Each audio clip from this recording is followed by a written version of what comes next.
श्रावस्ती के राजकीय महाविद्यालय के प्राचार्य जी इस वेबिनार के कर्ता धर्ता आशुतोष मिश्र जी और जिसे मैं जानता हूँ मंजूषा और दो लोग यहाँ इसमें विद्वत मंडली शरीक है।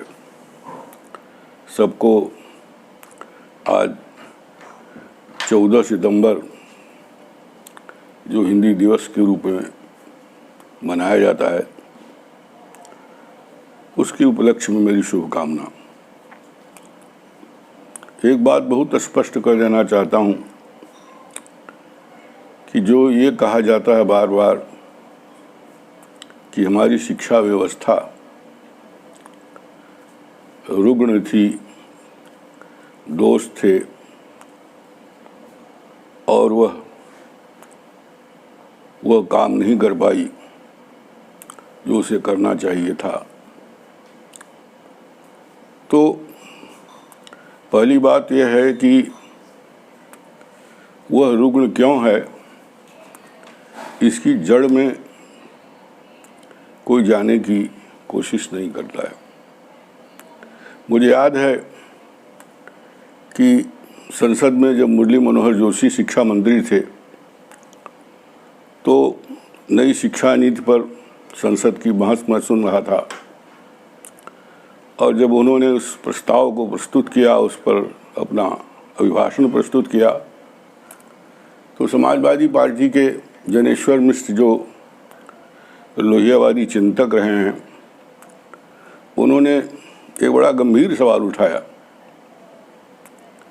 कि हमारे शिक्षा मंत्री जी को ये सोचना चाहिए कि बात क्या है कि पहले इतने संस्थान नहीं थे, इतनी मुकम्मल तकनीकी व्यवस्था नहीं थी, इतनी बड़ी बड़ी इमारतें नहीं थीं, इतने तरह के अध्यापक नहीं थे, इतनी ट्रेनिंग नहीं थी, इतना बीएड नहीं था, इतनी पीएचडी नहीं थी, इतनी बड़ी बड़ी डिग्रियां नहीं थीं, तो जो विद्यार्थी निकलते थे वो समाज में विद्वान होते थे। और अब जबकि आज़ादी के बाद और अंग्रेज़ों के समय से ही जब संस्थानीकरण हुआ, मैकाले की शिक्षा नीति लागू हुई, अनेक आयोग बने, अनेक विश्वविद्यालय बने, अनेक प्रकार की संस्थाएं खुली, जगह जगह बड़ी बड़ी बिल्डिंगें बनी, पुस्तकालय बने, अध्यापकों की भर्ती हुई, विद्यार्थियों को प्रेरणा दी गई, सर्व शिक्षा अभियान चलाया गया, महत आंदोलन चलाया गया। एक राजनीतिक हर पार्टी ने, चाहे जिसकी सरकार रही हो, बड़ी कोशिश की। तो जो लोग पढ़कर निकल रहे हैं वो विद्वान की जगह बेईमान क्यों हो रहे हैं? इसके पीछे क्या रहस्य है? एक दूसरी बात, विगत 70-75 सालों से आज़ादी मिलने के बाद जिस विज्ञान को लेकर नेहरू जी ने बहुत ज़्यादा कोशिश की, इतने अधिक संस्थान बनाए गए, भारत की वैज्ञानिक उपलब्धि विज्ञान के जर्नल में मैंने बहुत दिन पहले पढ़ा था, वो शून्य। धरातल पर भी ये दिखाई पड़ता है कि तमाम तकनीक जितनी है वो 5000 वर्ष की सभ्यता वाला भारत देश एक सुई भी नहीं बना पाया, एक क्रोसिन भी नहीं बना पाया, पैरासीटामॉल तक नहीं बना पाया, न हवाई जहाज बना पाया, न स्कूटर बना सका, न घड़ी बना सका स्वयं अपनी तकनीक से, जबकि हमारे देश के अशिक्षित लोहार, कुम्हार बढ़इयों ने एक ज़माने में अपने अपने ढंग से अनेक यंत्र बनाए थे। वे पढ़े लिखे लोग नहीं थे, उन्हें संस्थानों में कोई शिक्षा नहीं दी गई थी व्यवस्थित, उनका स्कूलीकरण नहीं किया गया था।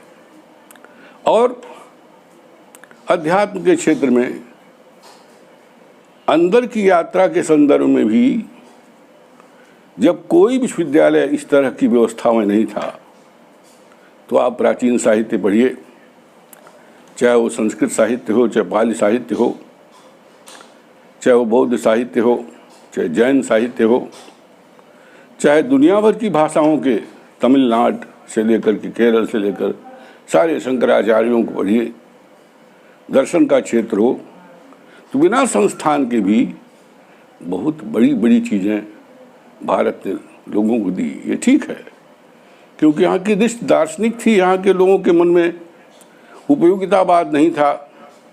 साधन पैदा करना, सुख पैदा करना की जगह पर वो किसी आंतरिक आनंद की खोज में थे, ज्ञान की खोज में थे, तो उस दिशा में प्रयत्न किया, तो बिना संस्थान के बहुत आगे बढ़े।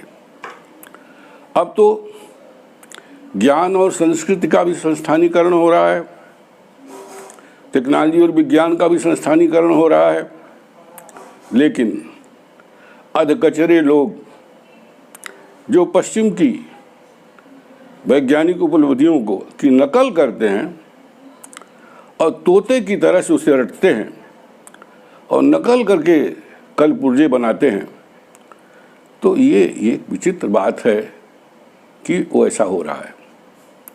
हाँ, जब मैंने पोखरियाल जी का वो नई शिक्षा नीति का दस्तावेज पढ़ा, तो एक बात ज़रा अच्छी लगी, वो ये कि मनोवैज्ञानिक कहते हैं, मनुष्यविद कहते हैं कि किसी बच्चे के अंदर जो कल्पना शक्ति है वह 1 वर्ष से लेकर के 10 वर्ष के बीच बहुत गंभीर और गहरी होती है।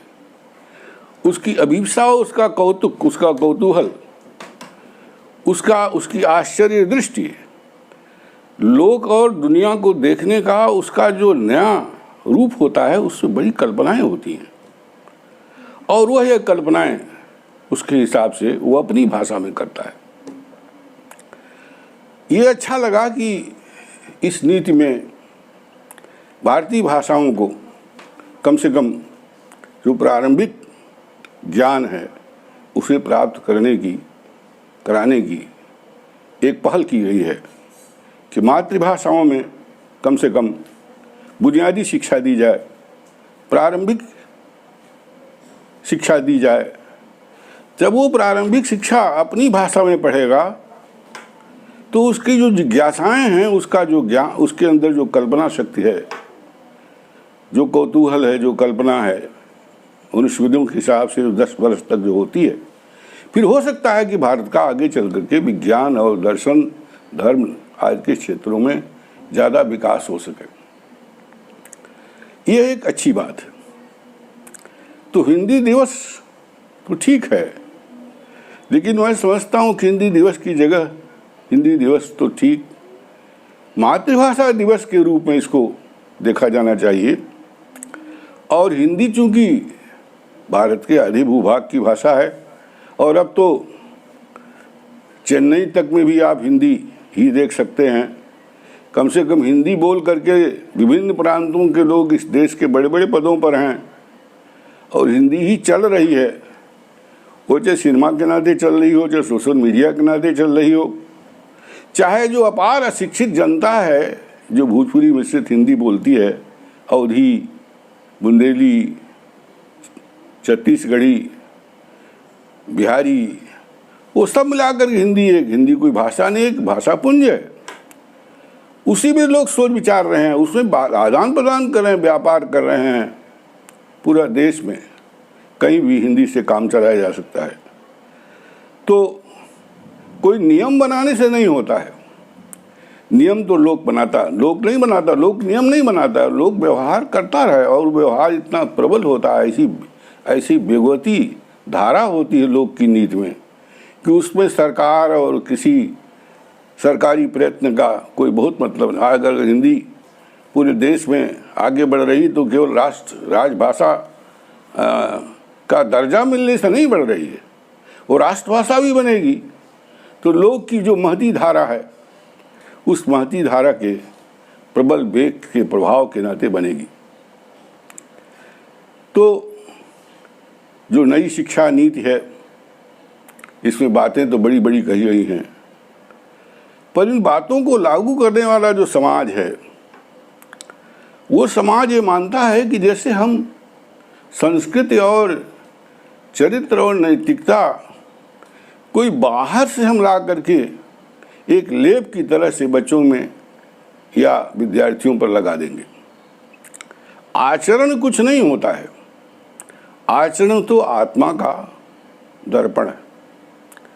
बाहर से बदल देने से कुछ नहीं बदलता है, जब तक भीतर नहीं बदलता है तब तक बाहर नहीं बदला जा सकता है। और खेद की बात है कि जो हमारे समय में जो उपयोग में नहीं है, जैसे दर्शन, जैसे साहित्य, जैसे संगीत, जैसे कलाएं, जो आत्मा को बदलती हैं, चित्त की संवेदनाओं को बदलती हैं, जब तक उनका विशेष उपयोग नहीं किया जाए, उन पर फोकस नहीं किया जाएगा, जब तक यह कहा जाएगा कि वह चीज़ पढ़ाई जाए जिससे रोजगार मिले, तो रोजगार तो बढ़ई के पास भी है। पैसा तो एक बेपढ़ा लिखा भी आदमी भी कमा लेता है, कोई आदमी पैसा कमा सकता है। पैसे से अधिक आसान कमाई कुछ नहीं है, जो चाहे पैसा कमा सकता है। जब तक ज्ञान को पैसे से, रोजगार से, जब तक इसको जो है एक संस्थान से, जब तक पूरी दुनिया के लोग ज्ञान को स्वतंत्र, स्वायत्त और उसके जो मनीषी हैं उन्हीं के अधीन नहीं करेंगे,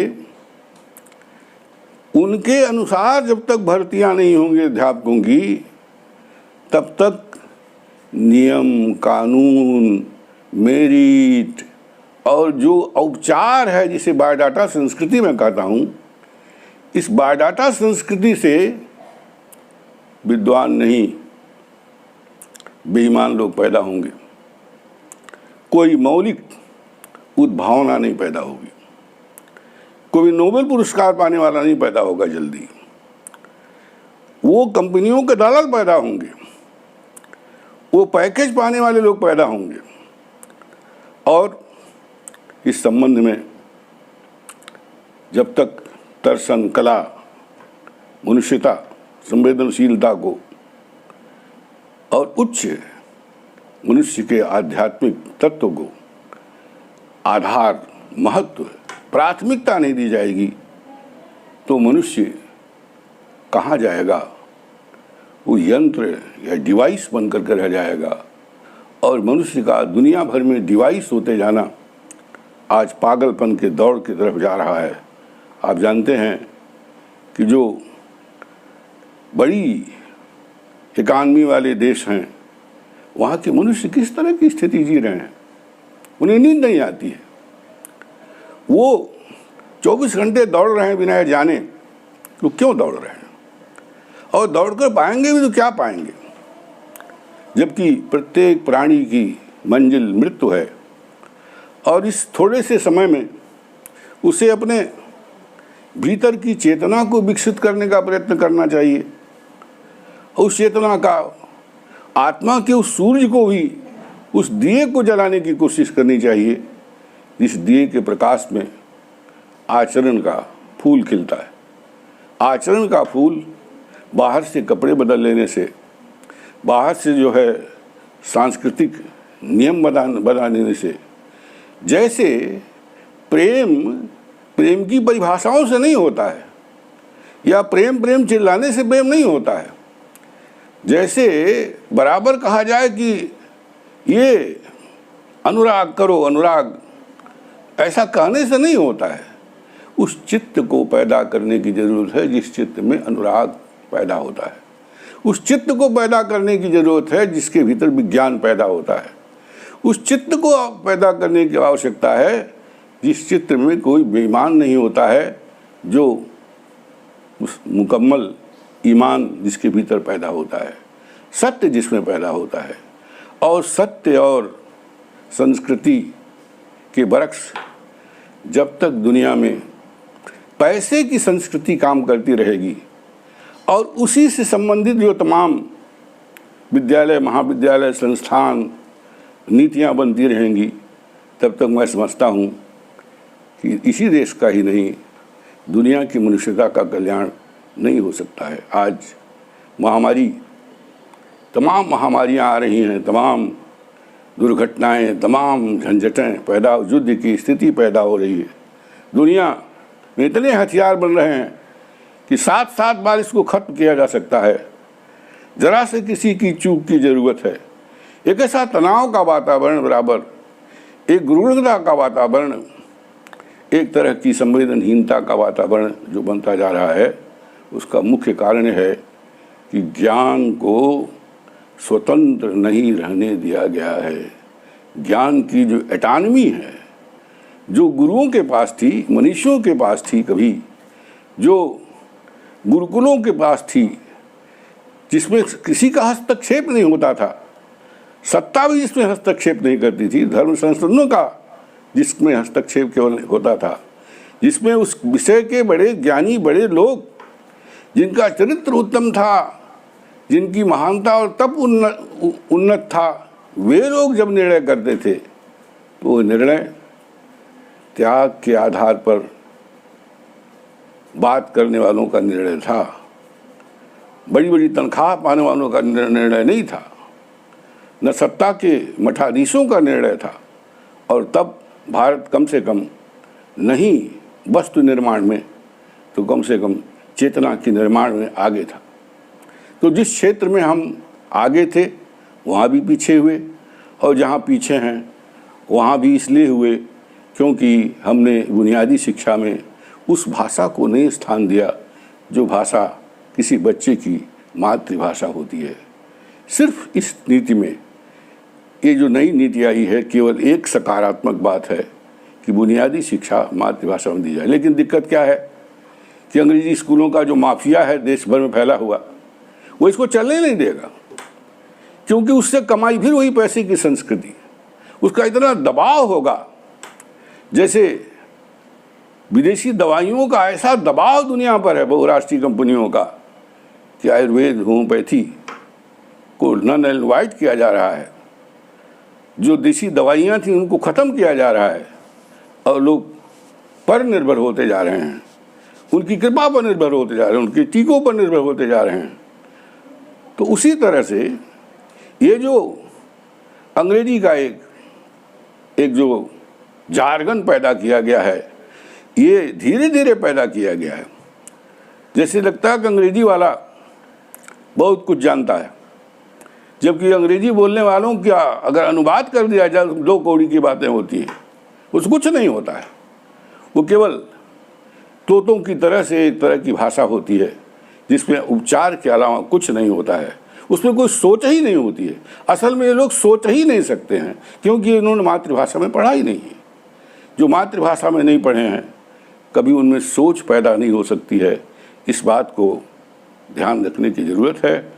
और अच्छी बात यह है कि पहली बार इस शिक्षा नीति में जहाँ से सोच पैदा होती है, जहाँ अंकुरण होता है, जहाँ बीज वृक्ष बनने की कोशिश में होता है, उस बीज बनने की प्रक्रिया के बच्चों को उनकी मातृभाषा में कम से कम ज्ञान देने की कोशिश की बात की गई है, प्रस्ताव किया गया है।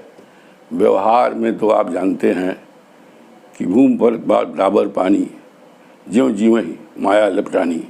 ऊपर से जब बारिश होती है तो जल की अमृतमय बूंदें निकलती हैं, लेकिन ज़मीन पर पड़ते हुए मिट्टी में मिल जाती हैं, वो गदला हो जाता है। तो ये जो पूरा समाज गदला हो गया है, जो पैसे की संस्कृति का भाव है, जो भाग कर सब कुछ पाने की मानसिकता है, जो सब कुछ लपक लेने की सारी सुविधा इकट्ठा करने की जो दौड़ है, जिसे दिमाग कूड़ा हो गया लोगों का, वो उस कूड़े की पृथ्वी पर वो शिक्षा नीति के बादलों से निकलने वाला जल कल किस स्थिति में पहुंच जाएगा, इसकी कल्पना करके चिंता होती है।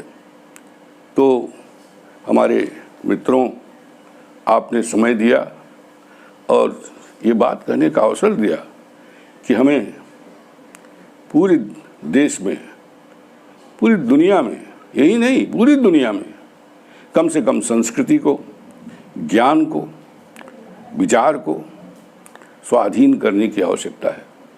और उसके विषय के जो जानकार हैं, जो उसमें सोच समझना मनीषी हैं, उनके ऊपर छोड़ देना चाहिए कि वो कैसे, किस रूप में, किस आधार पर वह अध्यापकों का चयन करेंगे, किस आधार पर विद्यार्थियों का चयन करेंगे। बिना इसके दुनिया का कल्याण नहीं होने वाला है, क्योंकि सोच और संवेदना के विकास के बिना केवल संस्थानीकरण से न तो इस देश का भविष्य अच्छा हो सकता है, न दुनिया का भविष्य अच्छा हो सकता है। कुल मिलाकर एक बेहतर दुनिया बनाने की कोशिश जो है उसमें हम नाकाम रह जाएंगे।